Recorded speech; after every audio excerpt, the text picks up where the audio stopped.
Reports and stories have emerged after the transfer window slammed shut last night about Manchester United's strategy plan, and clearly shows why having a recruitment structure in place is helping Ten Hag. Ten Hag didn't want Ugarte, was not convinced on Manuel Ugarte. Now, I don't think I am making this video just to have a go at Erik Ten Hag. If you listen to the video and give me a chance to explain everything, what I'm going on about now, you'll understand that I'm not. I'm understanding why Ten Hag has made a great decision and how now Ten Hag having help can help him get the best out of this Manchester United squad. Listen in and stay to the end and you will understand exactly what I mean, and then you'll be able to get your comments in as well. Get commenting in the live Premier section as well, guys, and everything that we're talking about. Get your own conversations flying as well. And please do give the video a like and make sure that you have hit that subscribe button. In season now, we get into detail and we start being creative with the content and bringing you the free content constantly. So make sure that you are ready with your notifications on so you miss out on nothing. It's the best. Well, I think it is. And a few other people do as well.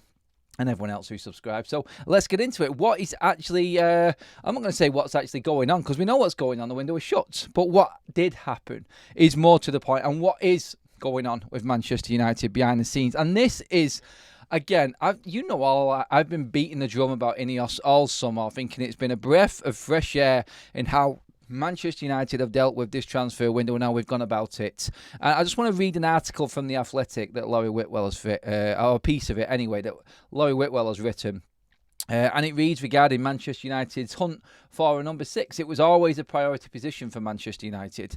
With Ugarte on board, United have secured players in 3 positions identified as priorities when the window opened: centre-back, centre-forward and centre midfielder. United had always targeted a number 6, and that remained the case when long-touted Saudi Pro League interest in Casemiro did not materialise, although it meant filling the position became less urgent, hence why Ugarte was brought in at the end of the window last. Ugarte was always a top target of United's list of targets and had admirers in the club's newly formed recruitment structure, particularly technical director Jason Wilcox. Support for the signing was not initially unanimous. However, Ten Hag was cooler on Ugarte, partly because his arrival was always likely to necessitate the sale of Scott McTominay. Now, I'm not just having a go there and saying that Erik Ten Hag wanted to keep McTominay. Ten Hag has been open and spoken about this himself, about the pain it was in getting rid of McTominay, but even he, Ten Hag, opened up and said, look, it was necessary to get Scott out because we needed to fill another role, and it's for the greater good of the Manchester United team going forward. So this is another point here. When you look in the detail of what was said there and what Ten Hag has come out and said and what has actually happened in the transfer window, it's quite clear that Ten Hag is listening, he's learning, and the recruitment team around him actually does benefit him, and this is very positive for United. I'll read on. The manager was also still open to signing Sofyan Amrabat on a permanent basis after impressing at the end of last season as a holding midfielder, particularly in the FA Cup final. A deal was still possible despite the expiry of United's option to buy as part of his loan from Fiorentina. But Ten Hag was brought around to get Ugarte in meetings with the other members of the recruitment structure, where he was shown video clips of the 23-year-old's performances and came to appreciate his ball-winning ability and qualities out of possession. Football structure in a nutshell right there. Ten Hag, in his previous 2 seasons, would go to Murto and say, I like this player. And Murto would go, yeah, you're probably right, Eric, let's just buy him. And it'll look like we're all doing our jobs.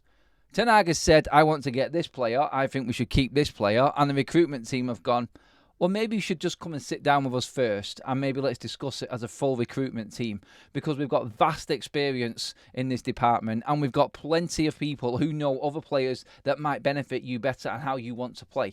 Let's not forget, Ten Hag had a meeting with Ineos, and he said they're all on the same pathway, they've all got the same vision, they all want to play football exactly the same way. So having other people actually there sat with Ten Hag and telling him exactly what's what and what other options are out there is only going to benefit him. And the fact that Ten Hag has listened to that and not gone his own way, because let's not forget, Ten Hag's contract states that he has the majority say and still has a big power in terms of players that come in.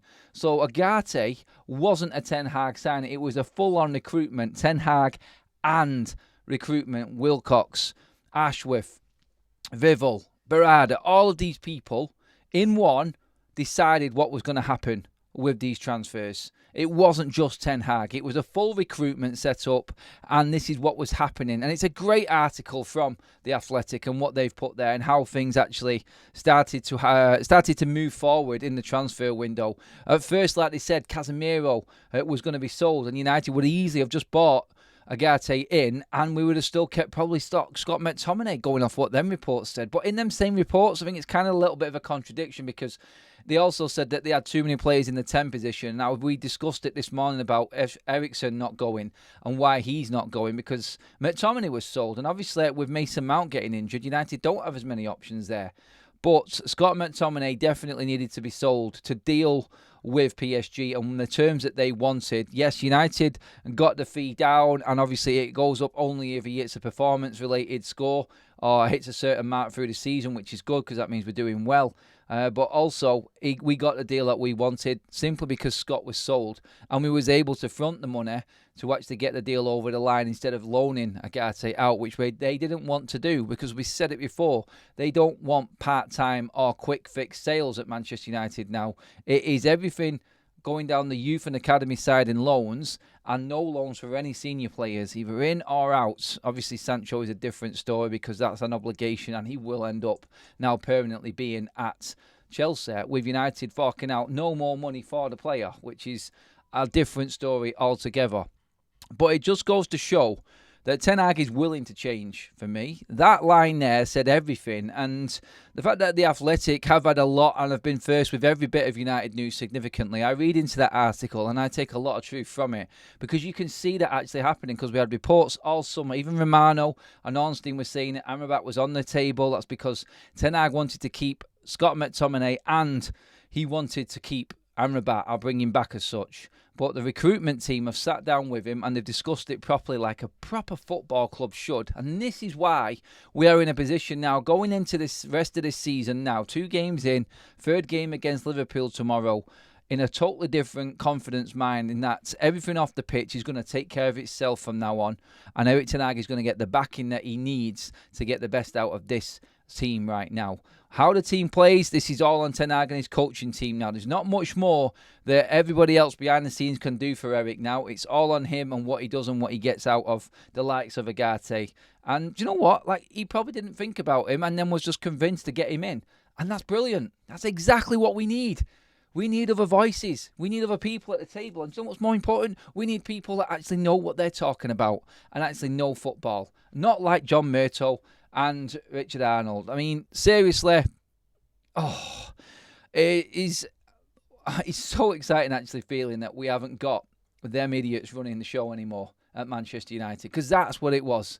It was just sheer unprofessionalism and just underqualified people doing the job that we are now seeing proper football people can do to the max, and that's what we've got out this window. And you have to be happy with that. But for Ten Hag in particular, this is massive. This is huge. And this could be him staying at United longer. Obviously, results on the pitch are what's going to determine what happens with his future at Manchester United. But if he's willing to work alongside Ineos, and let's not forget, at the end of this season, if Ten Hag has done well, he has got 1 year left on his deal. And we're obviously into negotiations about a new contract then. And it all changes. So him getting on side with Ineos now and working with the recruitment team bodes well for him going forward with Manchester United. But just to know that there was a big impact there from Jason Wilcox, and that's why Sir Jim Radcliffe brought him in. That's why Sir David Brailsford and Sir Jim Radcliffe and Jean-Claude Blanc did their recruitment and got the people in that they needed. The connection between Wilcox and Barada was key, and then Ashworth to run everything from the middle, massive. And it proves in what's just happened over this summer. And that story alone with Ugarte definitely tells me that Manchester United are on the right pathway going forward. And as them windows go along year after year, it will keep getting better and better. And the understanding between the recruitment and the manager and the coaching staff will all get clearer. And I think everybody eventually moves in the right direction. The pathway for all the young lads coming through is there, the development plan. Let's just get rid of what has been the problem in this playing staff over the next 2 or 3 years, and eventually United will be back. And that's what's important. There are other stories as well in this same article that Sesko, Benjamin Sesko, was the top target as a forward option ahead of Xerxes as well. So interesting read on that. And that his decision to stay at RB Leipzig may have played into United's hands, because we could go back in for Sesko again next summer.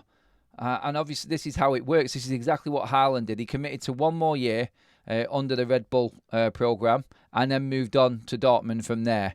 And I feel like that's where we're at now with Sesko. If he does improve even more in RB this season and becomes a better rounded player, maybe United with more money next summer will go in, because we do need that out-and-out number 9, don't we, alongside Rasmus Højlund. I know he's still young, but having a player develop a little bit more and have another year on might actually benefit United when we do bring him through the door. I'm not saying that we are going to buy Sesko, but if we're in for him one summer, will we go back in having bought Xerxes? I don't know. I don't think Xerxes is the out-and-out number 9. There's only one at the club still, so maybe this would come into it. And again, you call into question everything about Marcus Rashford and his performances and what he needs to do this season. Great to see him alongside Kune at the under-18s game today. That is what every United fan wants to see Marcus Rashford doing. And I'm not going to even kick up a stink regarding that. That's what I love about Manchester United senior players. Players who have had that pathway like Rashford. He needs to understand, and maybe taking him back and someone finally having a word with him and him understanding, like, look, these young lads look up to you. You are the one man, the most senior player at Manchester United right now, the leading goal scorer, you on the most money, whether that's relevant or not, but they look up to you as like the one person to look to who has done this, been there, done it, been at under 18, been at under 21, propelled into the first team. There is something there, and the fact that Rashford's there, and he's not just there with the likes of Kune, but he's supporting the lads who beat Liverpool today, by the way, 2-0. So that's beating Liverpool and City already, unbeaten from last season, the under 18s. Try to tell me that we haven't got talent coming through this football club and we're not getting things right. Everything is working perfect. We just have to rid ourselves of them last bits of players that just haven't got the right mentality to be United players and get the system working right. But everything else seems to be working well. Really interested, and a brilliant story from Laurie Whitwell in The Athletic regarding everything that was going on in the summer as well. And hopefully we'll get more snippets like this, and the club are more open to letting people in on what's actually going on, actually making it.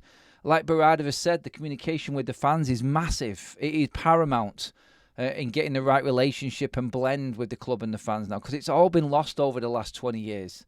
And I think they are making a real effort to make sure that the right information gets leaked, the positive side of things, as well as like owning up to certain things about mistakes that are happening and then trying to rectify them. It's all good, I think, for Manchester United fans right now. And I'm really excited to see how this team starts to blend. And you know what? It's like, I've got my opinion on Eric, as you all know, but I hope he does it. I do. I really do hope that Ten Hag makes it happen. I would gladly sit here and say, look, I was proved wrong by Eric, and he has turned it around. But the recruitment side of things has definitely helped him. And I feel like this season now, all of the pressure, pressure is pressure. I'm not just saying it to have a go and say he needs to provide, but he does need to provide. We need to start seeing things on the pitch now. So over to you, Eric, and hopefully it does work out, and hopefully we do get the results that I think all Manchester United fans are expecting this season now because of this. Well, yeah, let me know what you think about that. Drop your comments in below. I've seen you all, obviously, putting live comments in the Premier as well. So please do drop them comments below and let me know what you think of the topics there on Ugarte and how important the recruitment team is for Erik Ten Hag, and how important it is all being on the same page, because you look at what City have got and what Arsenal have got and what Liverpool have got and everybody else above us. We're playing big catch-up right now, and it's a fantastic start. Whatever way you look at the transfer window, knowing that this has happened and how United have worked behind the scenes together as a full unit has to give you confidence going forward into the years to come under the stewardship of Ineos. Let me know what you think, everybody. Please do hit that like button. Let's try and get over 1,000 likes on this video again. And make sure that you have hit that subscribe button, everyone. Absolutely fantastic having you along. Great numbers. We're finishing August with a bang. Hopefully we can start September with an even bigger bang. In the description is a link to the Tifo Watch Along platform where we will be watching the hate along for West Ham versus Man City as well later on today, and we will be back later tonight with a later evening show as well, guys, looking ahead to the Liverpool game and all of the news around Manchester United. But that is it for now. Thank you, everybody. I'll see you all in a bit.